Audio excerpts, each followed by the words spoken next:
Honestly, it might just hold up the sign in the window, but yeah.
That should be on the way out. Yeah.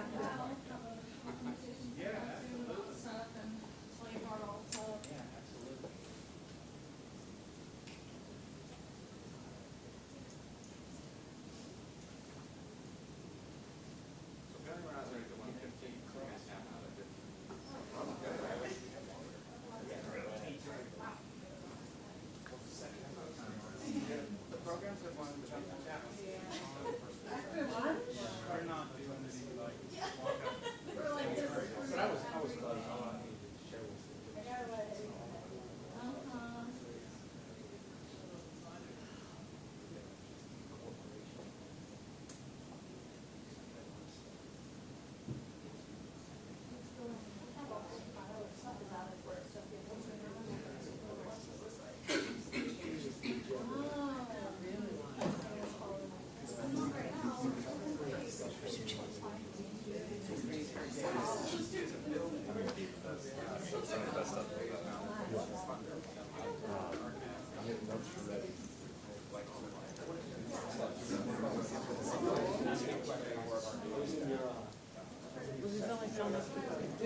Is this on? No.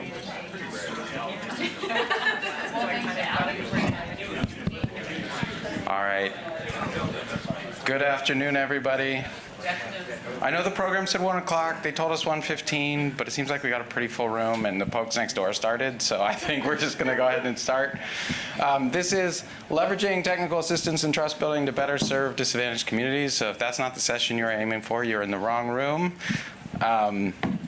But we want to start out by getting a sense of who all is here with us.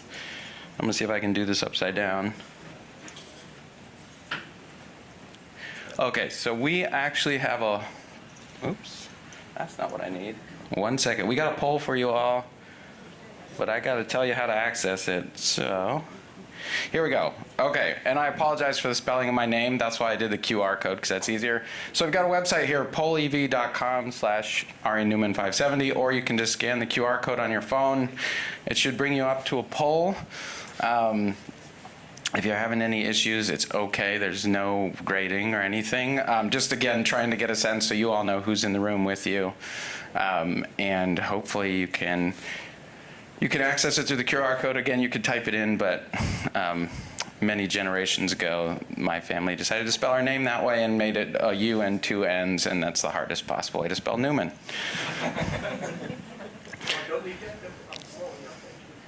All right, so hopefully we'll start. Oh, we're not going to. Does anyone need that card again? You left West Coast off of the list. Sorry. Oh, and it's funny because I live in California. All right, let me activate it here so you all can see it. All right, so if you are in California, just do Southwest. How about? It really should not be. I know how to raise my hand, sir. Activate. Yeah, well, we might have to do that. We were going to try and go high tech here. We're going old school. Oh, come on. Why is it locked? Unlock. There we go. Okay, now you should see it. Okay. All right, technology. Here we go. It's great when it works. Not so much when it doesn't. So there you can see. Okay, and we got folks from the Pacific Northwest, Southeast. I can't quite fit them all on one here. Got the Northeast. We got some folks in none, maybe doing some international work. All right, so we've got a pretty good spread around the country, which is kind of exciting. I'm really glad to see that. It's going to stay open for another 30 seconds or so.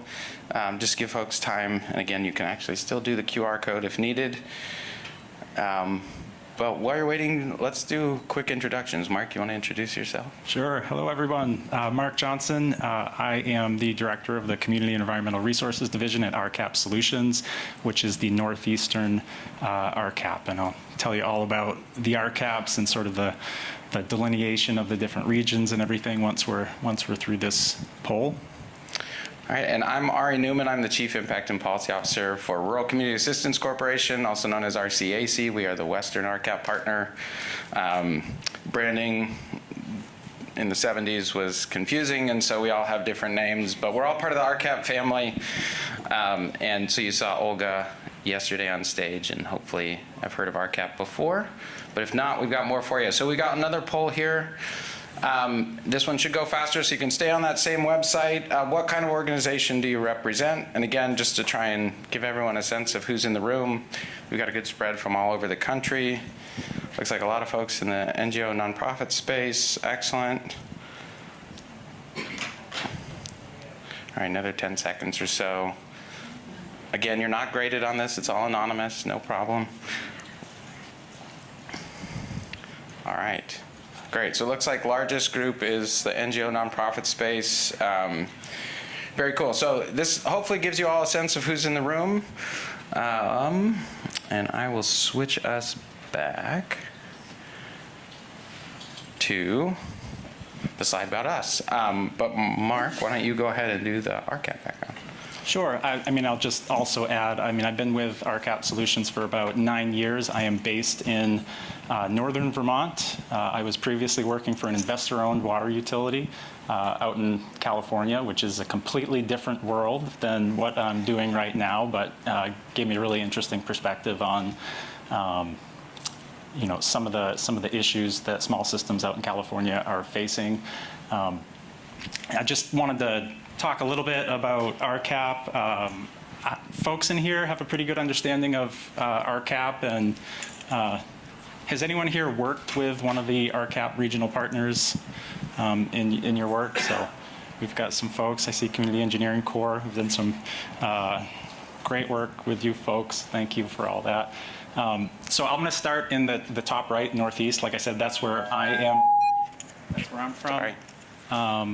I'm in northern Vermont. RCAP Solutions serves from Pennsylvania up to Maine, as well as the U.S. Caribbean, which is kind of a random inclusion of the U.S. Caribbean. But we've got something like 37 technical assistance providers on the ground serving that region. And then as we kind of move clockwise around that map there, we've got the southeast region, Southeast Rural Community Assistance Project down in the, we've got a lot of P's on here. You'll see we have a partnership, a program, and a project. So RCAP is the Southeast Rural Community Assistance Project. Then moving around in the South, Communities Unlimited serves Texas up through Tennessee. RCAC, Rural Community Assistance Corporation, I'm sure that Ari will let me know if I get their acronym wrong. Midwest Assistance Program, serving kind of the greater Midwest and North, and then the Great Lakes Community Action Partnership. Ari, do you have that clicker? And so that's who we are. Each of those regions is a little bit different in terms of some of the focus that they have, but what does bind us together is the RCAP National Office and the work that we do as part of the Rural Community Assistance Partnership. These are 6 regional nonprofits. Our folks in Washington, and they're actually spread throughout the country to a point, but our folks at the National Office with RCAP make sure that all of these different organizations are sort of pulling in the same direction and that we have a cohesive approach to some of the work that we're doing. And like I already said, you all probably had a chance to hear Olga Morales-Pate on stage during the opening session. And yeah, RCAP just celebrated its 50th anniversary this past year. So we've been doing this work for a fair amount of time. So just talking a little bit about our impact. We do technical assistance training and capacity building, drinking water, wastewater, solid waste. We do some community-led economic development, depending on the region. And you can see sort of a typical year for the RCAP network. Projects in every state, U.S. territories. We work on tribal lands and in the colonias down in the south. But have a pretty good geographic spread with some of the work that we're doing. And we're doing that work, like I said, generally water, wastewater, and some solid waste work as well. We served over 3.3 million individuals on rural and tribal lands in FY22. I'm still waiting for the FY23 numbers, which are, I think, coming pretty soon here. But you know, this is a pretty typical year in which we're serving all those people in over 1,600 of the more distressed communities around the country. Average median household income, MHI, of the communities that we're serving is less than 2/3 of the national average. And over 1 million people of color served, including something like 300,000 tribal individuals. But the number at the bottom is a number I wanted to point out. Over $692 million in funds leveraged for those communities in that year. So, the impact of all the work that we're doing on, with funding applications and helping to leverage some of the available federal, state, local dollars is where we have a lot of impact. Also wanted to add, not on the slide, but something like 629 trainings in this particular year to almost 13,000 individuals. So water operators, wastewater operators, system managers, really kind of trying to get into the, from the most basic level of operating and managing these systems up to, some of the more complex technical tasks associated with running the systems. We have, certified water operators, wastewater operators, putting on some of these trainings, certified for continuing education for folks. And we're able to do that work, because of the technical assistance providers, living and working in the communities that they're serving. It helps when, you're able to relate to the folks that you're helping, and it can be difficult when you don't have a technical assistance provider local to the area, and that's where a lot of our strength comes in, is that we have folks spread throughout all these geographies. And I'm going to talk a little bit more about RCAP Solutions work in Puerto Rico. We have 7 folks on the ground in Puerto Rico doing the work. I know that RCAC and RE has got folks spread throughout their entire region, which is an enormous footprint to have to cover. All right, over to me. I saw, Kabir just left. I was going to say our hype man is here. He's going to wake everyone up after lunch, but he stepped out. So I guess I'll be second best here. No comparison, though. So we actually shifted up our presentation a little bit after yesterday. So we're going to go into some detail on some specific stories from communities here in a moment, from communities we worked in. And then we really want to talk a lot about solutions. Our presentation was originally a lot about challenges. We've heard a lot about that over the last day and a half, so we kind of changed things up last night, late night for those of us on Pacific time. Well, I guess it probably felt later for you, but anyway, so we'll just talk very briefly through some of the challenge piece, and then we're going to focus a lot more on some of the lessons learned from the field and move in. I just want to acknowledge before we start, like we're two white guys who are mostly in the office, like, no offense, but so our perspective is not necessarily the lived experience of our communities. I did grow up in a town of 800 in northern Idaho, and we did experience water challenges when I was a kid, but now I live in Sacramento and I don't have to worry about water until there's either too much of it or not enough of it. So really we're hoping that all of you can bring your stories and your community stories to the table too. We're going to have some interactive elements here in a little bit just to preview, like this isn't a sleep through session, so we are going to ask you all to participate. But we want to jump in, again, highlighting some of the challenges and why rural, right? Why do our organizations focus on rural and indigenous communities? And as you look at this map of this sort of, this is from the EJ screening tool from that the federal government uses, and you look at like the overburdened and underserved communities, and what stands out to me and is sort of obvious from this map is the vast majority of those are rural places. Indigenous communities, like if you look at the state of Alaska, trying to remember, no, that wasn't a plenary. That was one of, if any of you were in the session that the NTHC folks were in earlier and they showed the map of Alaska and the US, like that state is like this, and it's all blue.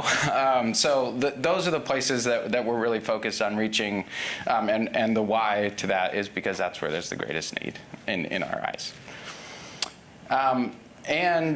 So this is from a Headwater Economics report. Again, it was talking about like areas of limited capacity, and sometimes I hesitate to even talk about like these communities as lacking capacity, because I think there's kind of this perception and this narrative that rural places lack capacity, and I think that's because rural places have been excluded from opportunity, and that honestly, if we give folks access to resources and connect them with resources, we'll see just how much capacity rural and indigenous communities really have. But this map does highlight, I think, some of the challenges, and again, is just meant to kind of show the landscape, highlighting the disparity between rural and urban. So, like I said, this was the old presentation. Now we're going to shift. So we're going to talk about some specific examples that we've seen in the field, and for some of it, it's lessons learned. And I want to start with the story of Lanier, California, and I see some of the folks in here from California, from the Central Valley. You're probably very familiar with this project. And this was a lessons learned project. So the city of Lanier has about 500-ish people, farm workers in the San Joaquin Valley in California. They had arsenic in the drinking water, have had, still have, unfortunately. And in about 10-ish years ago, they actually received a grant. It was all exciting, $1.3 million to build a new arsenic treatment plant. Everyone was excited. It was a long culmination, finally going to bring clean water to this community. However, 6 months later, they had to mothball the plant. They were $100,000 in debt and still hadn't hired a qualified operator. Right, so we had this huge opportunity. They got grant money. It was 100% paid for. Built this brand new thing. 6 months later, they're further in debt than when they started, and they still didn't have anyone who could actually run the system. And so what are the lessons learned, and what can we take from this? And I guess the reason I highlight this example, not in any way to discredit the community of Lanier, it's a wonderful place. They have a lovely community center where they throw great parties. The reason I highlight this is because it wasn't really a community-driven solution. What this was an engineering solution for the problem that was identified. And no offense to the engineers in the room, I love engineers. It was a great solution, but not for that community, right? Because they couldn't operate it. They couldn't afford a water operator who could actually run the system. And the fact that it actually put them further in debt from the O&M cost was a real challenge for the community that they're still struggling to recover from today. There's also some other nearby communities. So there's been a lot of discussion this week about like regionalization and forming regional partnerships. There's a couple other communities. I think Carruthers, sorry, I'm going to look at some of the folks who I know live in the Central Valley, like Jesse. Carruthers is right next door to Lanier, right? And so I think I know there's some other communities nearby, right? And so I think if we had looked at more regional solutions, engage the community more. There's now, there's this dynamo, her name is Isabel Solorio, who works there, lives there. She's led this community-led effort to like, sort of organize around water and ensuring that the folks in Lanier have access to water. They're finding those real solutions now. And it's the community-led effort, and it's the right way to do things that unfortunately was not the path 10 years ago that has resulted in this system. And so for us, I think for everyone who's familiar with the project, the lesson learned was, it seemed like a great solution on paper, but because it wasn't community-led, because it wasn't community-driven, it ultimately wasn't successful for the community. So I'll hand it over to Mark for our next example from Puerto Rico. Thank you, Ari. So I'm not sure folks in here done any work in Puerto Rico or visited Puerto Rico, maybe a few more. Great vacation destination and everything else. Just wanted to provide a little bit of background from mostly a drinking water perspective of what they've got going on there. 97% population-wise of Puerto Rico is served by PRASA, the Puerto Rico Aqueduct and Sewer Authority.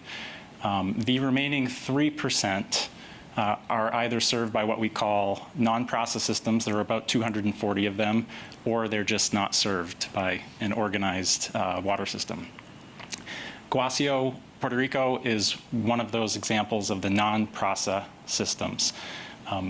They're also an example of one of those systems where we have spent a long time providing technical assistance.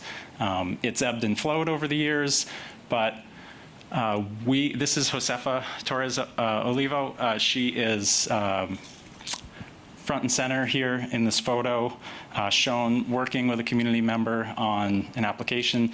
She's been involved with this community since the 1990s, the early 90s, when I was in junior high school, and thinking about water issues in the Caribbean was the furthest thing from my mind.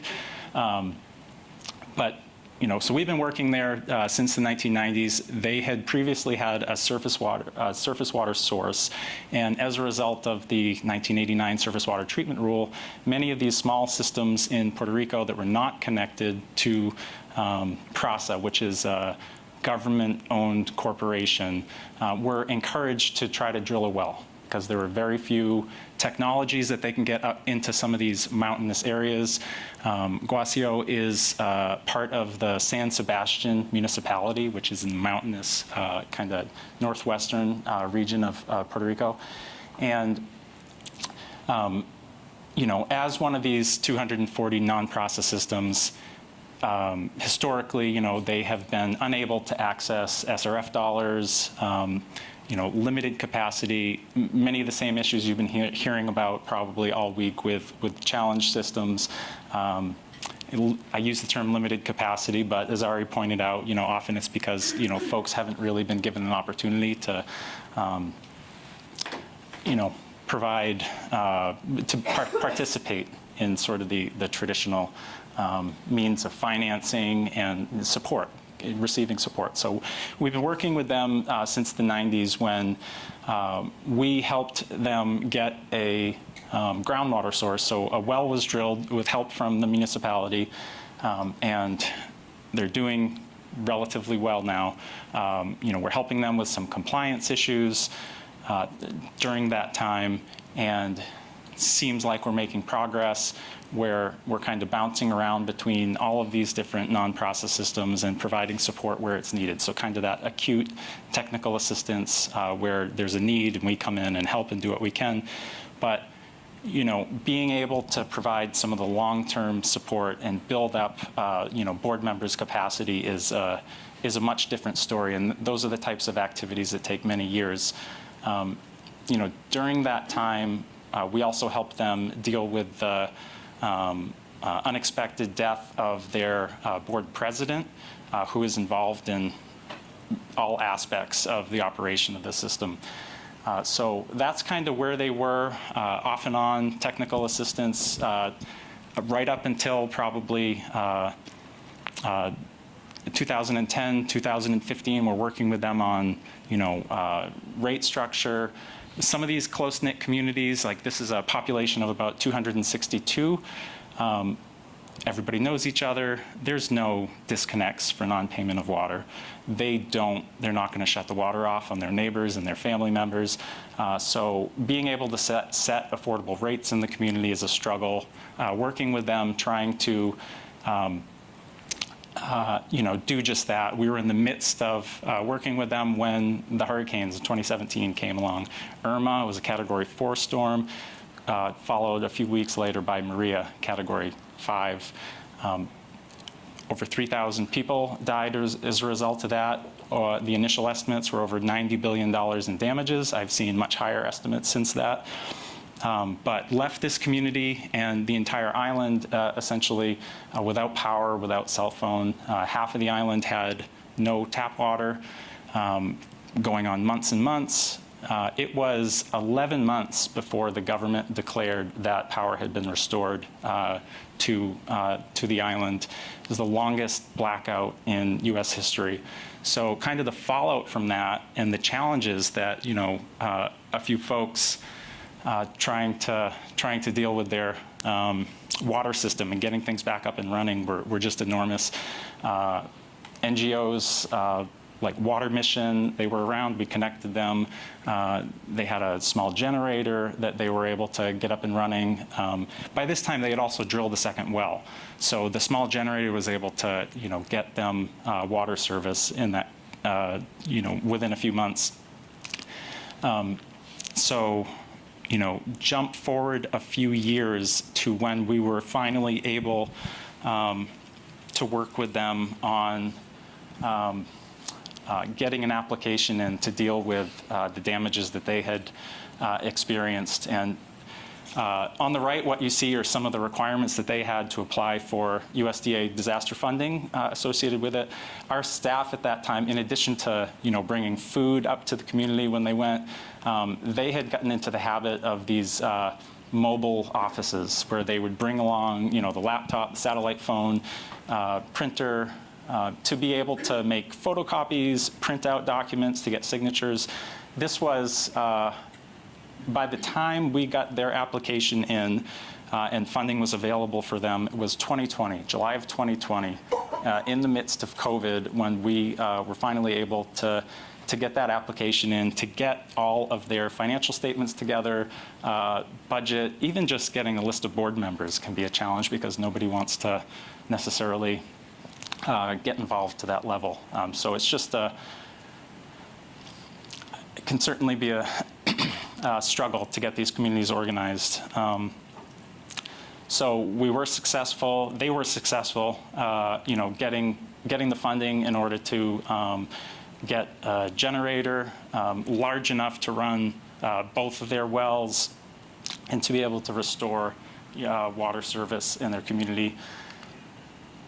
And I just wanted to, point out no one in the community really that was involved with the water system, spoke English and could not understand the forms. They could not understand the process.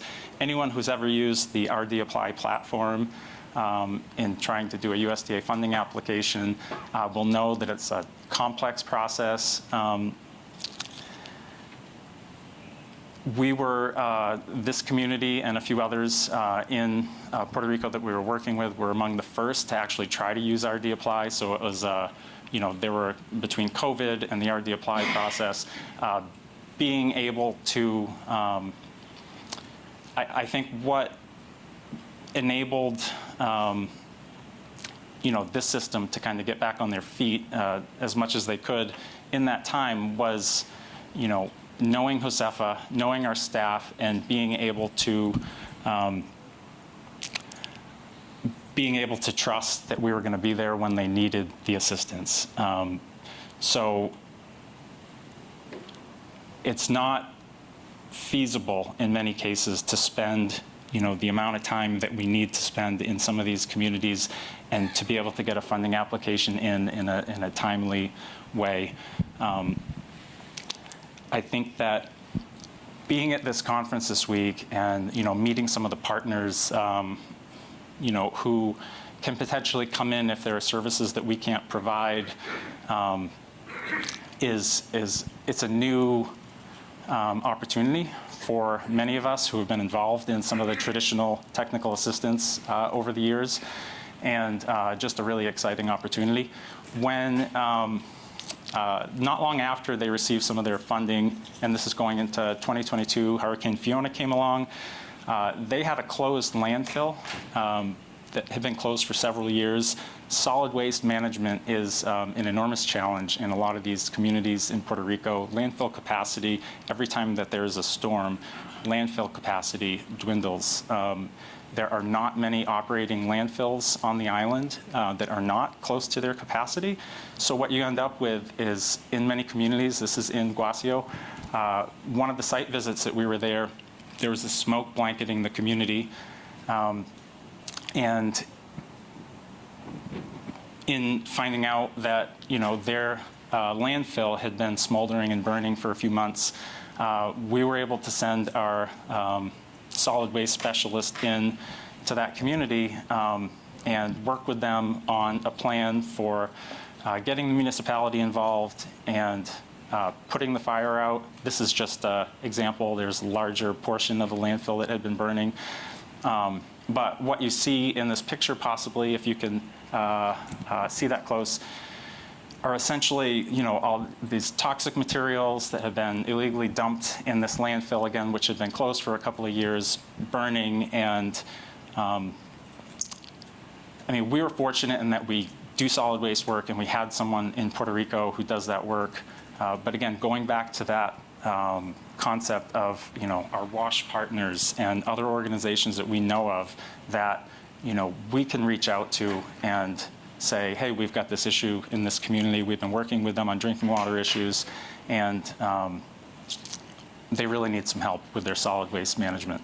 So we're in the midst of a solid waste project associated with the USDA calendar year 22 disaster funding, in which we're going to help them properly close that landfill, put a cover on it, and try to come up with some sustainable solutions moving forward for them. They've also got issues with their wastewater. They don't have septic systems to speak of that are up to code. So no one in the community can sell their home if they want to, because they don't have functioning septic systems that are up to code in Puerto Rico. So, that element of sort of time and trust and being able to be in a community for a long time, what does that look like? For us, it's doing a lot of listening, sitting in living rooms, participating in public meetings, showing up over and over and over, and being able to participate in these meetings to hear what some of these issues are. If it's not related to drinking water and it's not related to wastewater, it's going to be something, some sort of assistance that they need. So I don't know if this would be a good time to, talk a little bit more about. So, yeah, we've actually got another poll. So if you get out your phones, this one we're going to build a little word cloud with you all. Sorry, I don't have a microphone.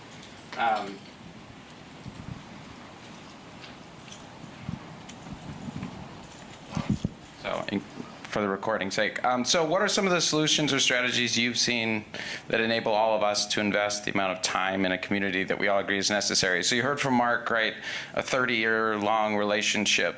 One of the lessons learned from our experience with Lanier, California, was that there wasn't enough community engagement, right? And I think one of the themes that we've heard throughout the week is this tension between trying to get things done quickly and recognizing the urgency of the need, but also recognizing that it takes time to build those relationships, to develop that trust, to hear what the community's needs are and really be able to support the community.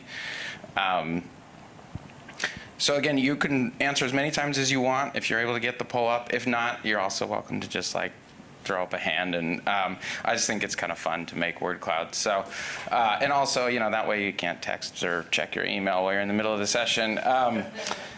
But yeah, so again, as we've heard, this tension between the desire, the need, the urgency to move fast, and the need to take the time to do this work right.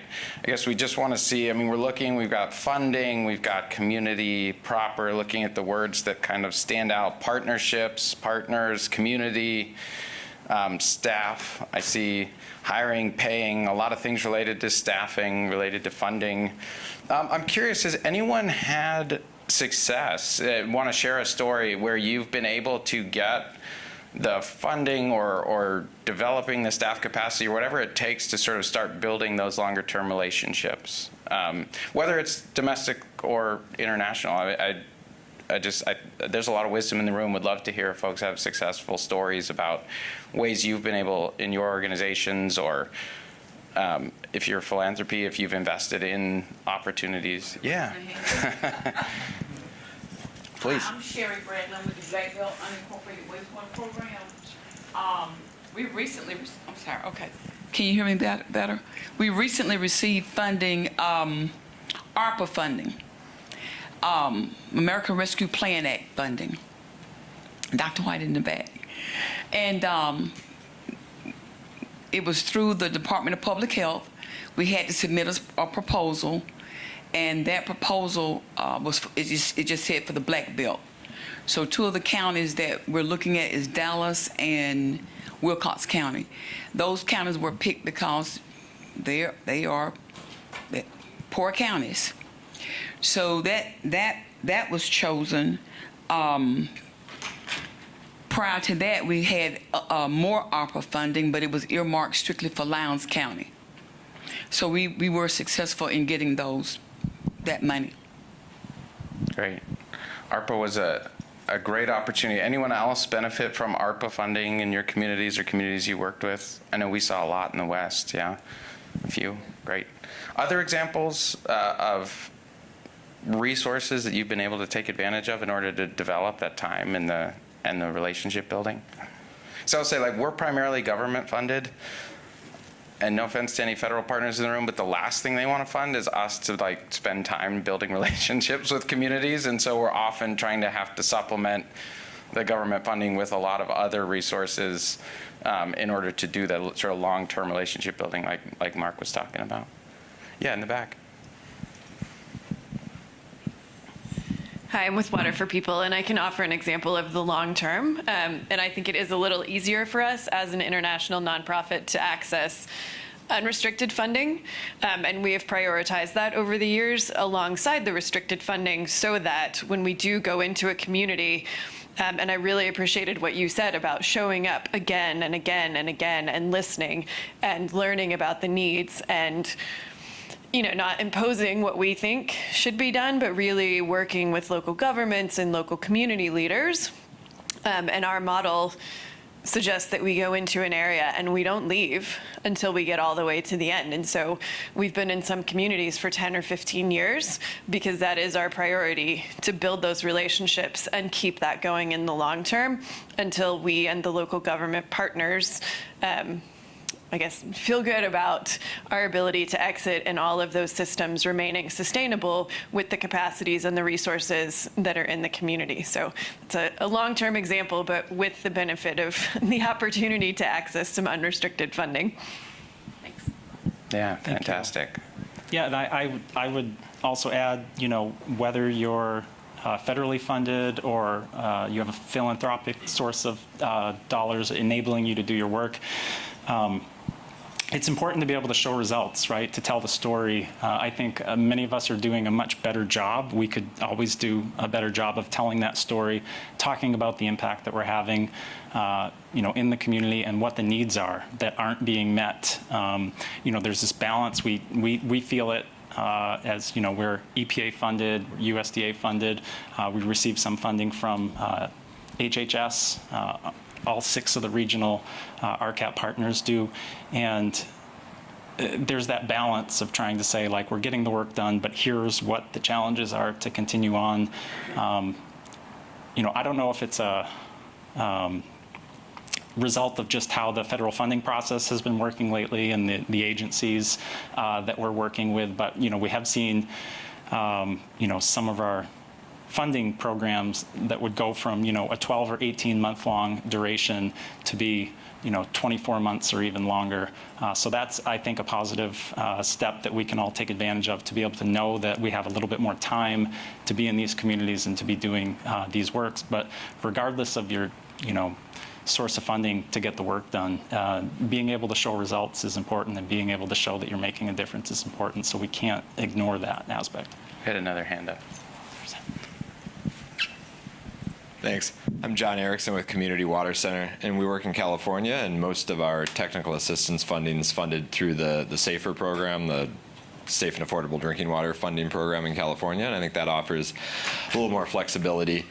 And we work primarily with domestic well communities, so that means like outreach at the household by household level. And I think so far we have been successful, more or less, in getting the funding we need to do the outreach that's required, but that's taken a lot of advocacy. So as a TA provider, kind of advocating with our grant managers for this is what's needed, and that's really an ongoing process. And I think, to be honest, we don't work at nearly the scale, though, that you all do or that self-help does, too. And I think part of that is, like, it's a workforce development thing, too, because it's not only, like, the funding, but it's then having enough people to do it. But I think if we all, as a sector, can advocate for, like, acknowledging what we're talking about today, that, like, it really does take more, and we need the funding for it, and we need the people, and if we all advocate that together, it can probably help government to be more responsive, I guess. Yeah, appreciate that. And I will say we've actually partnered on a number of projects in Central Valley with both Self-Help Enterprise and Community Water Center, where it's like, okay, you have funding to do outreach, great. You do the community outreach. We've got someone who can handle the technical, we got a water operator who can come and talk about the technical, or actually Jesse's team probably has the technical person, and then like we've got an accountant on staff who can like help them with the financial side. So by working together collaboratively, the 3 TA providers can all serve that same community and do the trust building, do the outreach, and really do the projects right in a way that by leveraging each other's resources, we can collectively serve the communities a lot better. Any other thoughts or examples before we got one in the back. Our success story is at the very beginning. We have worked with a group called Livelihood Knowledge Exchange Network, which got us the funding for the community engagement coordinators in 2 of the counties that are overburdened. And but where we have the community engagement capacity, but now we are waiting for the technical assistance. Fantastic. That's good to hear that that's happening early, because that's the right time. Yeah. Sorry, Mark's getting his steps in today. Yeah, one thing that I think, excuse me, we should try to leverage as a resource in the states is, we have a lot of state universities and there's faculty that have some expertise. Unfortunately, I don't think there's as much pressure as there should be on them if they work for a state university and the state's paying their salary typically 9 months out of the year to actually engage in problems in the states. But, we have, like, I talked to Congresswoman Terry Sewell and I told her, she said, we need to access this resource and that resource and this other resource. And I said, and also the universities. And she just patted my arm and walked away. And I think she realized over time that, Kevin had been, excuse me, engaging for free for about 20 years on these problems. And, I was at the time I guess I had one project, but it wasn't paying the amount of time I was putting into it. But that's something that I think we should be teaching our graduate students. Like, look, if you get a job for a public university and you have some expertise that's relevant, you should really be trying to give back to the state. So that's something that I think is important, because if you have to pay PhD level engineers full time to work on things, it costs so much money. But if they're paid by the state anyway, and they can do it as part of their job, it could be a huge benefit to the project.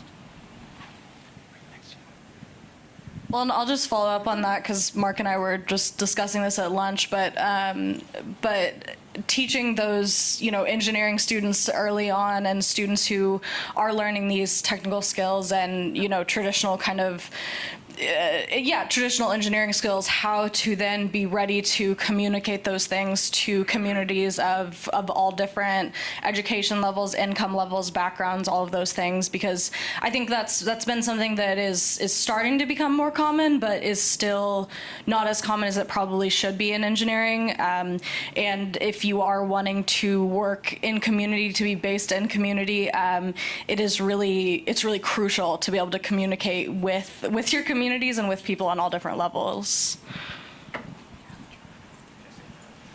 If there's time, I thought I might take a moment to illustrate the nice kind of tripartite partnership that technical assistance providers have been able to offer.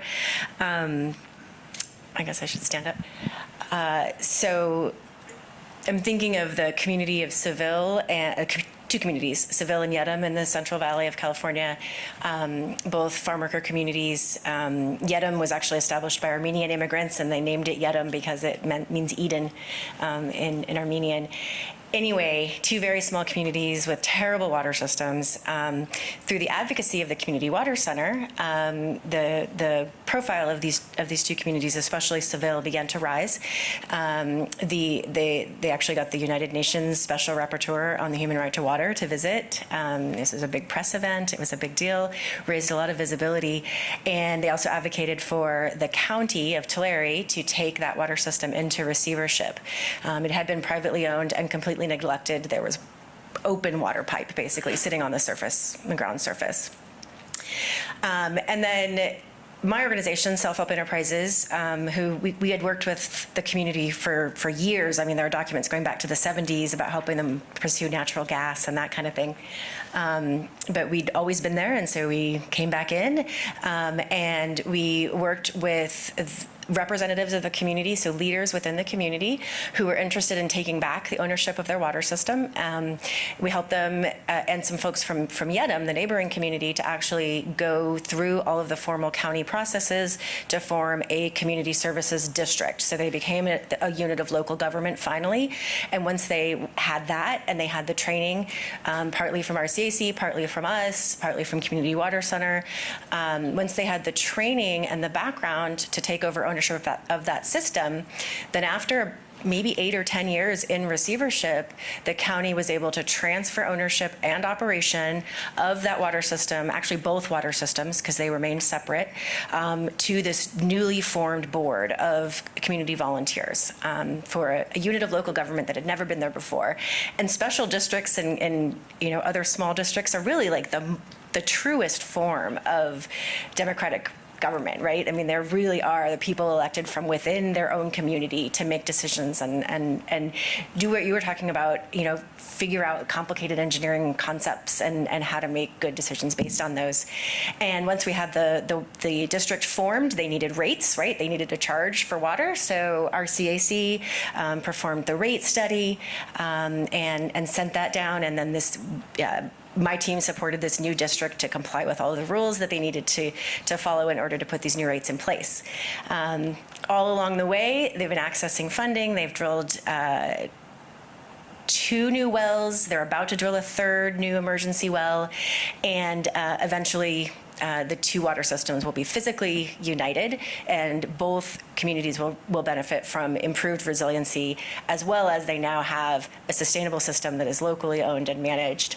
And it's probably taken 15 or 20 years, that story I just told you, but it's been a beautiful arc, and it's really headed towards a really successful, sustainable conclusion to the water system woes of Seville and Yedem.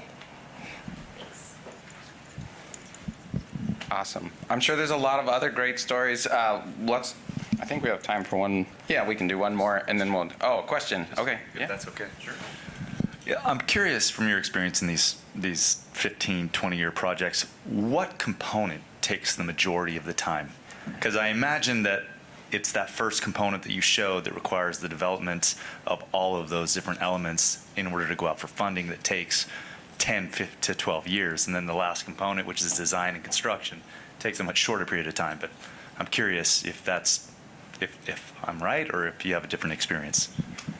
Well, one of the biggest things that we deal with, and you mentioned special districts, Jesse, in Vermont, where I'm from, we have these fire districts all over the state that are volunteer-run, managing these water systems that, they don't have background in it.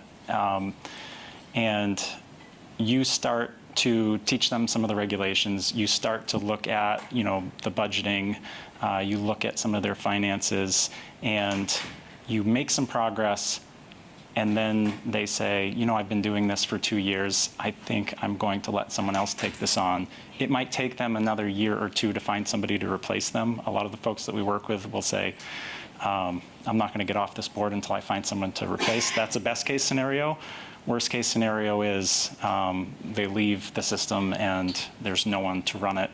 And that's, those can be pretty challenging. But we had this discussion yesterday in terms of when you talk about, being ready to apply for funding for one of these projects, you might look at a list of required documents and see that they need a budget, or they need 3 years of financial records and audits.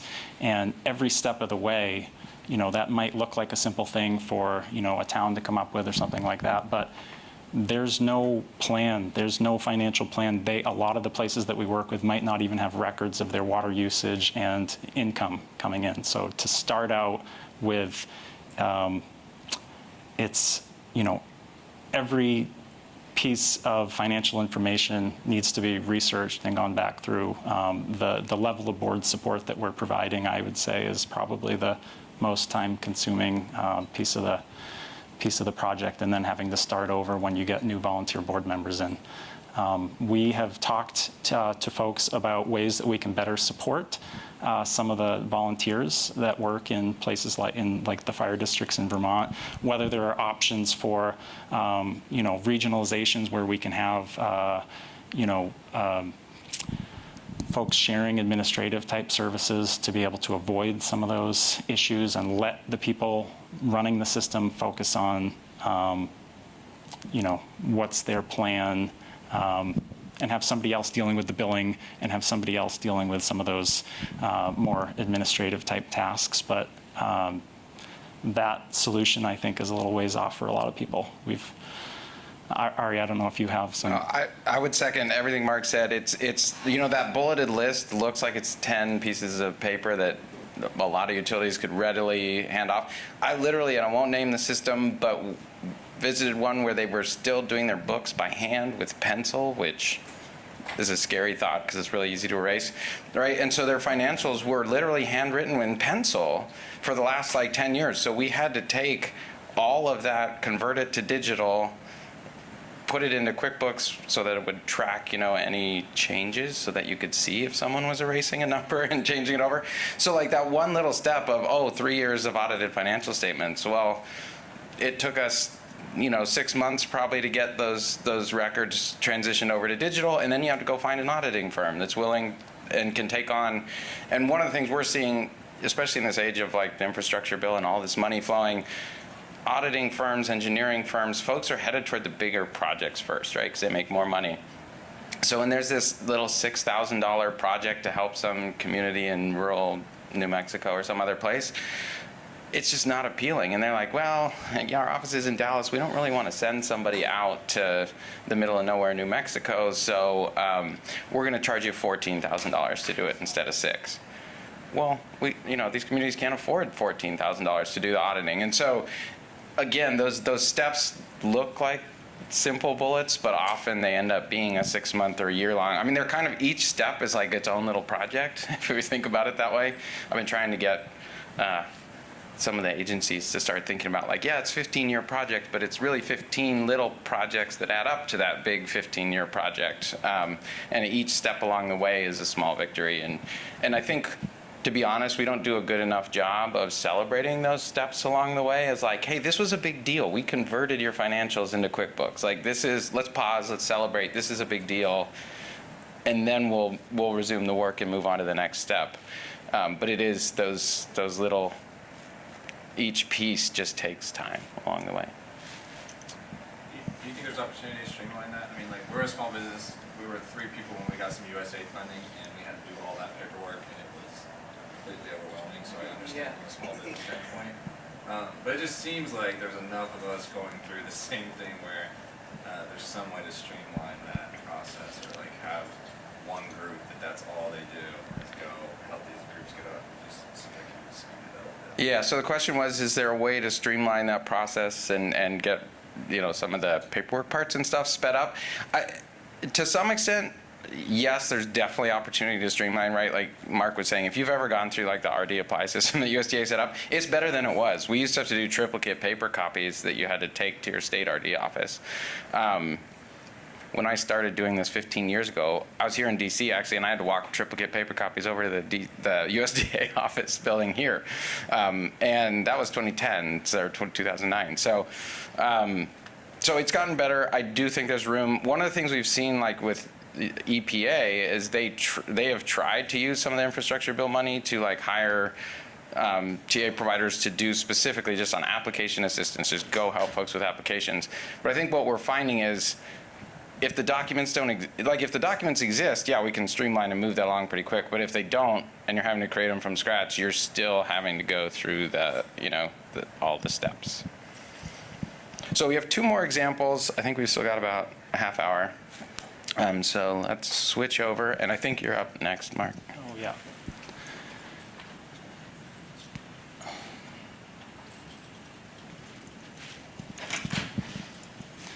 So this one will be a little bit of a quicker example, I promise. Keene, New Hampshire is a fairly large community, 22,000 people. We don't work with communities of that size generally. We're 10,000 and under. Average size is 2,000. In many parts of the country, we're working with much smaller communities than that. Manufactured home communities have come up a few times this week. Mobile homes, these pockets of underserved areas that are located often in more affluent communities, right? Manufactured homes are a growing solution, it seems like, to the affordability crisis in housing these days.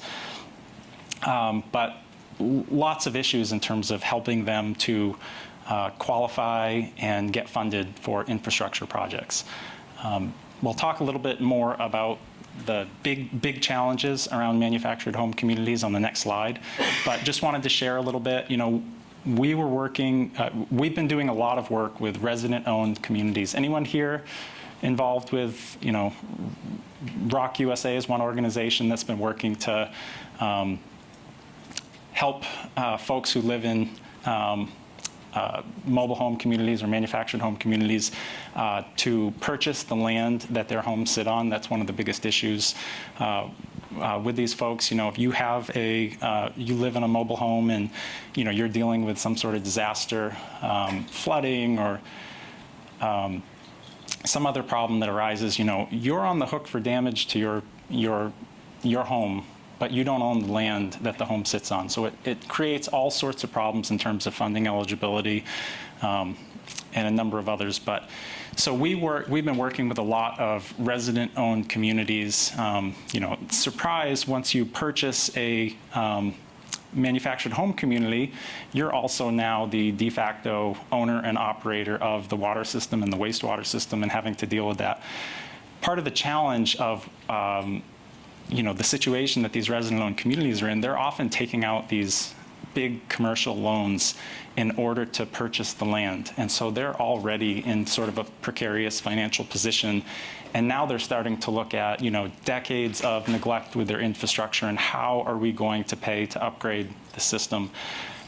Another complication in New Hampshire specifically is that, this is a what's considered a consecutive water system. So they are already hooked up to city water, and they receive that water at one connection point. They're essentially just considered another customer, a big customer, but they're considered another customer. This resident-owned community that we're working with is a population of about 150.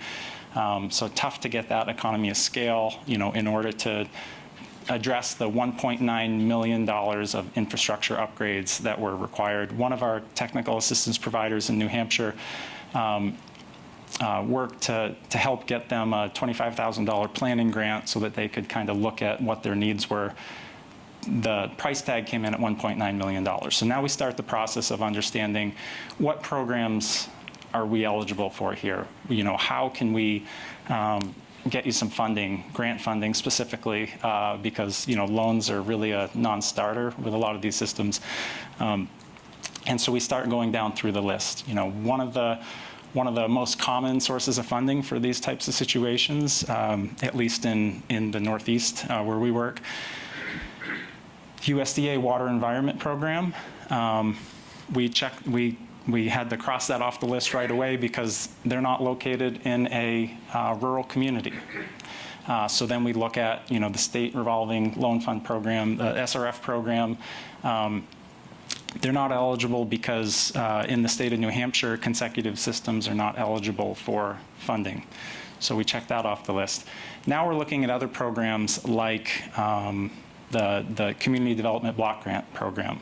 One of the common issues with these situations I already mentioned, they're kind of tucked inside of more affluent community, and so there's no census data to show that they should qualify for the CDBG program.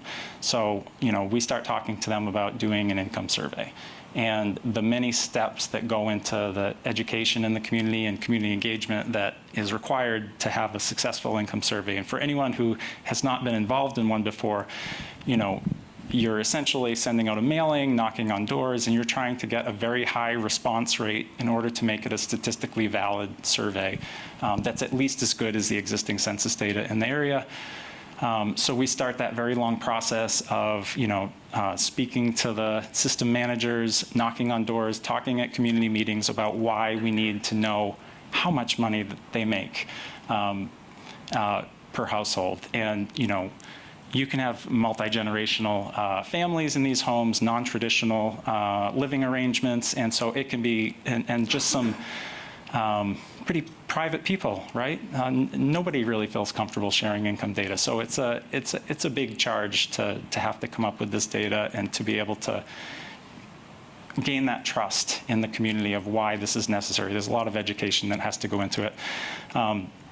So, over the course of, say, 6 months to a year, we work with the community to try to educate them on the process, and our staff in New Hampshire are wonderful at getting the word out there and being able to convince enough people in the community to share their data. We were able to get the response rate in this case, but the process is long.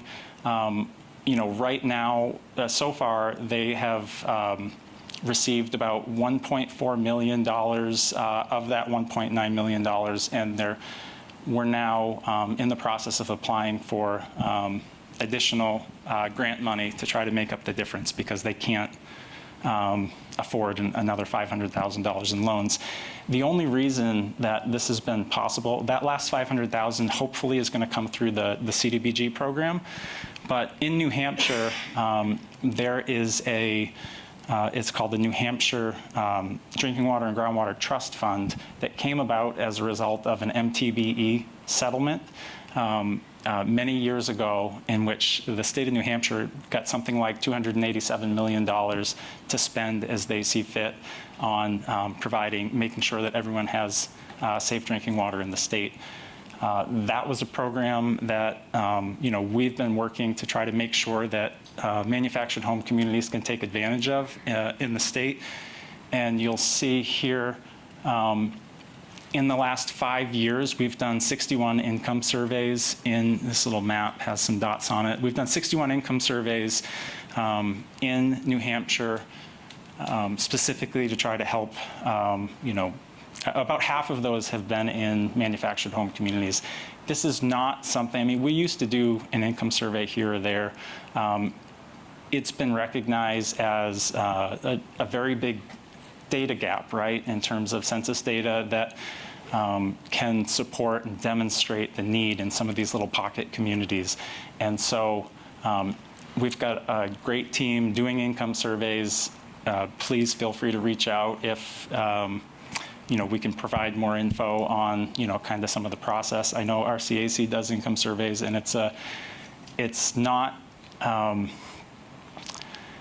necessarily just a technical assistance task that we were as focused on, in the past, but it's really come about as a pretty significant need in some of the places that we're working, and it's really enabled us to get some of the money into those little pocket communities because they do need the help.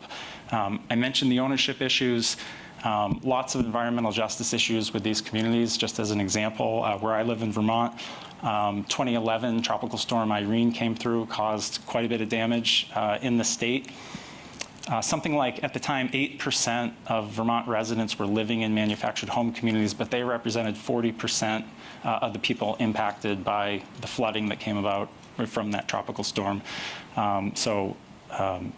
Affordability, all these issues are, themes that you'll hear over and over working in some of these communities. The, capacity of the volunteers, eligibility, the community engagement, and then, of course, once you are able to get funded, whether it's the system in Central Valley that Ari was talking about, those long-term issues and making sure that the system is going to be sustainable for years into the future is, not something that we can always address with traditional technical assistance. Any involvement here with manufactured home communities? I mean, is this something that you're seeing in your areas as well? Jesse, you're seeing? Anyone want to share some of your experiences working? Yeah, we've been working with a number of mobile home parks, or rather manufactured home communities. You never know what the latest language is, but primarily through our RCAP partners. And I appreciate you really summarizing the challenges that these communities face, like ineligibility for SRF, like affordability, and things of that nature. So yeah, it is quite a challenge. In some states, SRF does cover manufactured home communities, but like you said, not across the board. So it does present a unique challenge. Yeah, thank you. Thank you for that. In some cases, SRF programs will cover it. In New Hampshire, it's just that consecutive system designation, which is, I think, kind of a strange place to draw the line. But And is this on? I can share another fast example while Mark's passing the microphone. So we actually worked in East Palo Alto, California, which for those of you who don't know, Palo Alto's home of Stanford University. There's a Four Seasons hotel right on the freeway. As soon as you cross the freeway into East Palo Alto, it's a very, very low income community. One of the lowest income, definitely the lowest income in the Bay Area, one of the lowest in the state. And we did an income survey for a mobile home, manufactured home community in East Palo Alto. And when the income data came back, we took it to the State Water Board in California. They literally said, there's no way anyone in the Bay Area's income could be that low. And we said, we got 100% of the residents to share their income data with us. And we could go to that data to prove to the State Water Board that actually, yeah, their income is that low.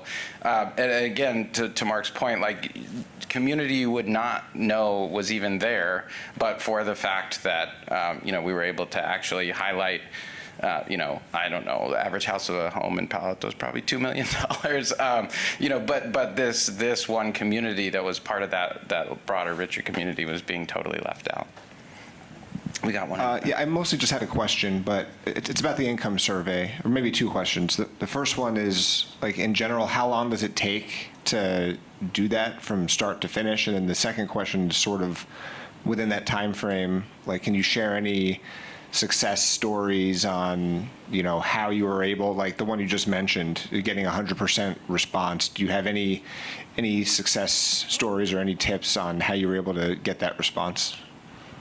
Sure. Well, I could talk about what RCAC's done. So we have a team of 3 people who basically just do income surveys now because it's in such high demand in determining grant eligibility.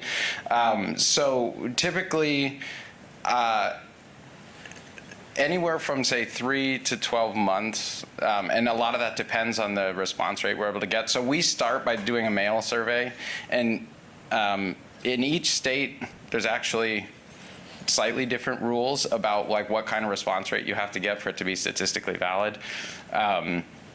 So we do a mailing jointly with the utility and say on the utility's letterhead that says like, hey, this survey's coming, here's why we're doing the survey. We often do a community meeting to kind of lay the groundwork of like, we're not just asking for your income for, I don't know, for fun.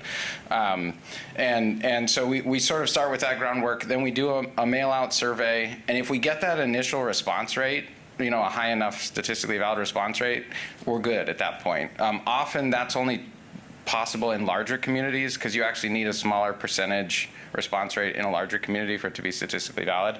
When you're talking, like a manufactured home community or, 50 homes, you often have to get like 84, 85% response rate.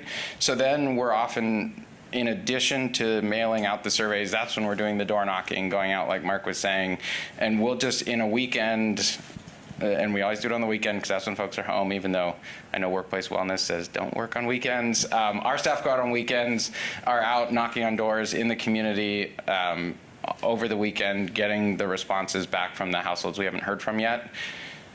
If we still don't get that response rate, we have to go back out, knock on doors again, take another weekend. So that's where it can sometimes drag out to that more, closer to a year. If we get that good response rate from the mailing, it can be as quick as 2-3 months.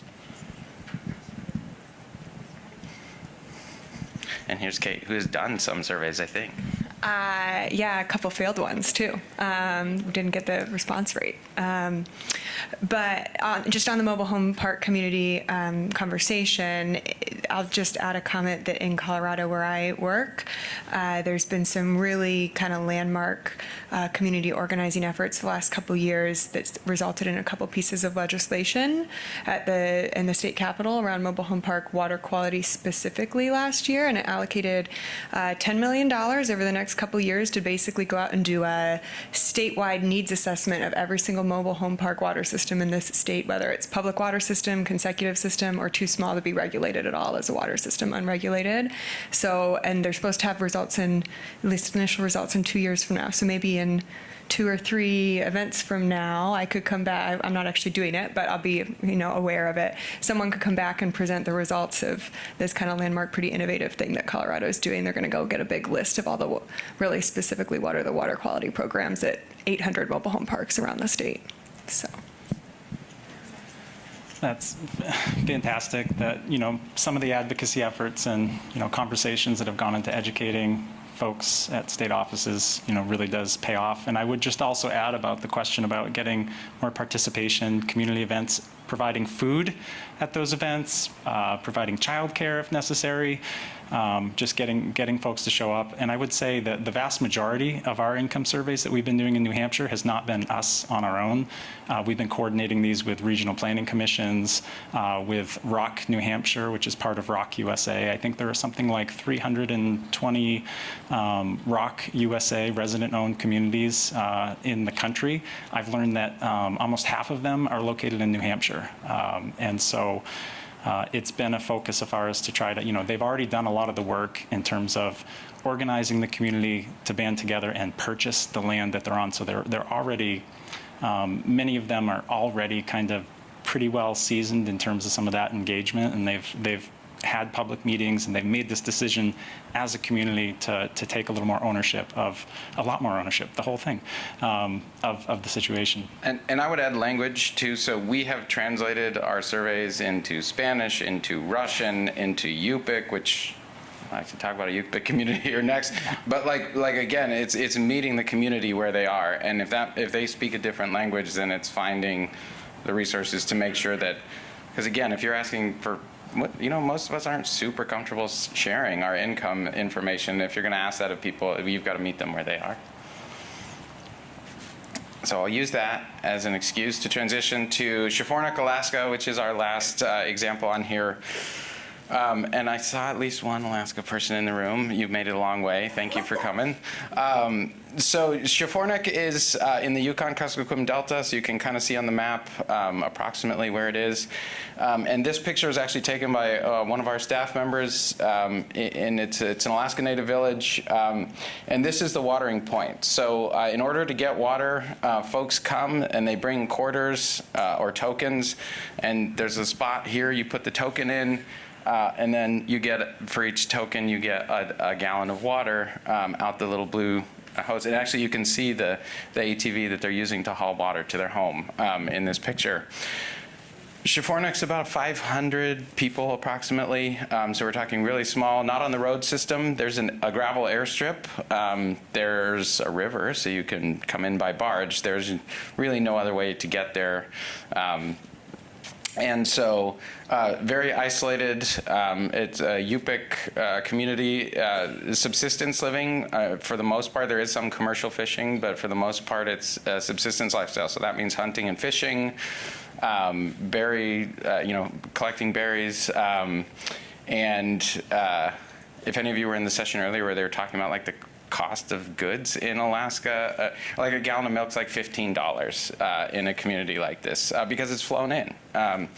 And so it's, of course, and that's like when it's summer and you can get there, and even in the winter you fly, and the airport is open, the landing strip, I should say. So Shaffornak was identified in, I think, 1999 as one of the biggest public health crises in Alaska. They are a community that's on honey buckets. Is anyone familiar with honey bucket? Okay, good. I love talking to water and wastewater people because you know what I'm saying when I say that. Waste hauling in the community, again, no centralized water. There are about 10 new homes that are right near, I believe it's the school, that are piped, but the rest of the community is hauling water. And we actually had a staff member who's from Shaffornak who helped with this along with one of our others. And we began working, around 2000 with the village of Shaffornak. We are not the only players here. The Alaska Native Tribal Health Consortium has worked there. There's actually a state agency called RUBA, which I don't remember what that stands for, but they provide technical assistance to communities as well. And then Alaska has this really cool program that I'm going to highlight because I think every state should do something similar. It's called the Remote Maintenance Worker Program. These are actually state employees who are available on call whenever there's a crisis in one of the villages with their water and wastewater system. And they get the call, and they're on the next flight out, and they're going and doing that sort of emergency repairs, bringing spare parts, things like that. It's a really cool program, partly because of the huge geography in Alaska and the fact that you can't really have a water operator in every town. Realistically, that's part of why it was developed. But I really think as we're looking at solutions for other states that we can learn from the setup in Alaska that you don't necessarily have to have a super highly trained person at every water system if you have someone who can be sort of available on demand as a response. So Shaffornak, in the early 2000s, there was an effort to do composting toilets. Basically, one was actually ever installed in the community, and that's at the tribal EPA office. And part of the reason for that was, right, because we think about, at least from the outside, it's like, oh my gosh, like why would you want to still use a honey bucket? Why wouldn't you want a composting toilet? But I think that ultimately, again, it was kind of this challenge of a solution that seemed obvious to people not from the community, not coming from the community. So the solution was like, wait, what are you trying to bring to us? So ultimately unsuccessful, but there are still some pretty serious solid waste or human waste challenges. And actually the landfill now is failing. And of course a landfill failing with human waste in it poses tremendous public health risks. So for the last 7 or 8 years, our focus has shifted to support on the landfill side of things. And actually, I was in Anchorage recently and had a meeting with a guy that absolutely terrified me, where he said, well, you know, as we lose land to subsidence, there's all sorts of things that are buried in there that may have been from 100 years ago, and there could be diseases there that we don't even know about. And it's like, okay, now I can't sleep at night. But rest assured, fortunately, that's not happening yet. But again, so we have this community where externally imposed solutions are not right for the community. And the nearest, quote, acceptable water supply source for Schiphornik is actually 5 miles away. So if you can imagine trying to pipe water 5 miles into the community in order to provide drinking water to 500 people. I mean, and with the cost in Alaska, I mean, you're probably talking a $60+ million project. Ballpark, I don't know, but it would be extraordinarily expensive for 500 people. And so, so what are some of the solutions? Again, like I said, we're focusing right now on really on the sanitation side, on the landfill issues, so that they can continue to use the honey bucket system. And once we address that issue, which is really the community driven, the community were the ones who identified that we really want to focus on the solid waste issue first. We want to focus on the landfill first. Once we get there, then we can start talking drinking water. And again, there are a lot of other folks at work in Schiphornik. By no means is RCAC doing this alone. And actually the IGAP coordinator, the General Assistance Program, I don't remember what the I stands for, which is an EPA program for Alaska Native Villages. I think it's Indian General Assistance Program. The IGAP coordinator for the village has been super helpful, super involved. And so moving forward on the landfill side of things, once they get the new landfill built, we'll move on to drinking water. Eventually, someday, hopefully wastewater too, as long as that's where the community wants to go. But it's been one step at a time. And one of the interesting things when we had the staff member who is from Schiphornik is she was actually translating, well, I'm not officially allowed to say that. She was saying, she was taking EPA's materials that are all in English and providing them in Yupik to the community. I got in trouble with EPA's Inspector General for calling it translating. I don't know why, but anyway, so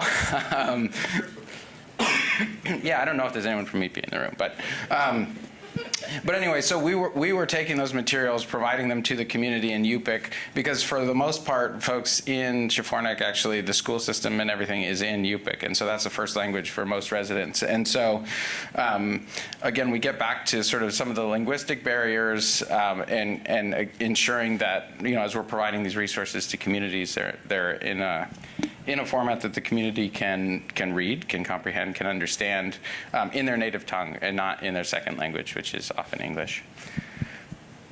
So we've just got a few more minutes. We wanted to touch, I'm going to skip the last poll, and just talk about some of the work we're doing sort of beyond right, this traditional TA, which, as Mark was alluding to earlier, right, is a lot of times solving some sort of acute problem. There's a compliance issue. We're going to come in, we're going to get the system back in compliance. We're going to help somebody apply for funding for one specific project. And some of the things that we're seeing as I think, national trends that I'm sure a lot of you all are seeing in your work, what we like to call regionalization. I know in some states like California, they call this consolidation, which is not exactly the same thing. When we say regionalization, we mean like voluntary partnerships among utilities. EPA uses the word partnerships. I like that better than consolidation. Doesn't necessarily mean you have to physically interconnect pipes, but like Mark was talking about earlier, it could be just the accounting side of things. It can be like in New Mexico, we've seen in Doña Ana County, which is down on the Texas border, sort of Texas-Mexico border, the Lower Rio Grande Waterworks Authority formed an entity that now manages like 14 water systems. Again, not physically interconnected, but all managed and operated by the same entity. Has been a really successful example of building that economy of scale. I see some clapping, excellent, yeah. And again, we're looking at opportunities to expand this regionalization work because it really does create a lot more sustainability for smaller systems. And when we get to those lists, those bulleted lists of all the things you need for funding application, often those bigger entities have the resources to already have that stuff available, and so they're better able to access resources. Decentralized solutions. There's been a lot of talk about this week. I'm not going to belabor the point too much, but again, when we think about really remote areas, adequate septic systems can work. I saw Stuart left, but I know like in Hawaii, there's been a lot of work about eliminating cesspools and how do we move folks, not necessarily to a centralized sewer, because that will be enormously expensive in Hawaii, but onto decentralized solutions. And then I also want to highlight leadership development. So one of the things we've talked a lot about this week is the challenges in human infrastructure. Excuse me. So the RCAP network as a whole and RCAC specifically has been focused a lot in recent years on building out a leadership program. And actually we partnered with Self-Help Enterprises at one point, and I'm pretty sure we partnered with Community Water Center and others on doing leadership development. And so what is leadership, right? That's a big question. It really ranges, it's about building the skills of these local volunteer boards, the local, what we call the STPs, the same three people who get everything done in every community. They may not officially be the leaders in that community, but they're the ones that we know we need to go to get things done. And it's about building the capacity of that human infrastructure so that they know, even things like if they're a formal board, like how do you do Robert's Rules of Order? How do you comply with your state sunshine laws if you have to have a public meeting? From really basic sort of board governance pieces to what does the funding landscape look like? What are the opportunities that are out there? Doing like a SWOT analysis, so strengths, weaknesses, opportunities, and threats for your community, for your water system, and really trying to build out the capacity of the leaders who are the ones who ultimately are going to own, manage, operate, pay for the system, and take ownership of it for the community. And so, like I said, you guys are doing one soon in Puerto Rico, right? Yep, we've got a Spanish pilot happening this summer in Puerto Rico, and in terms of recruitment, we're trying to recruit. There's a recruitment priority for women and BIPOC leaders in communities, which I've heard a lot about the amazing work that women are doing in water and wastewater. I've seen it firsthand, and yeah, we're really excited about that and providing that down in Puerto Rico. And we've been very active in New Mexico on leadership development, and California, we've done a whole bunch. Still trying to move further and further north. But again, it's sort of doing some of the long-term capacity building that, again, traditional TA has been really focused on the short-term solutions, but we're really trying to do more to build those long-term sustainable solutions. So anything else you wanted to touch on this slide? We got... Oh, -1 minute. All right, no. All right, well, thank you all very much for joining us and for your participation. We really appreciate you all. And our contact info is up there if you need it.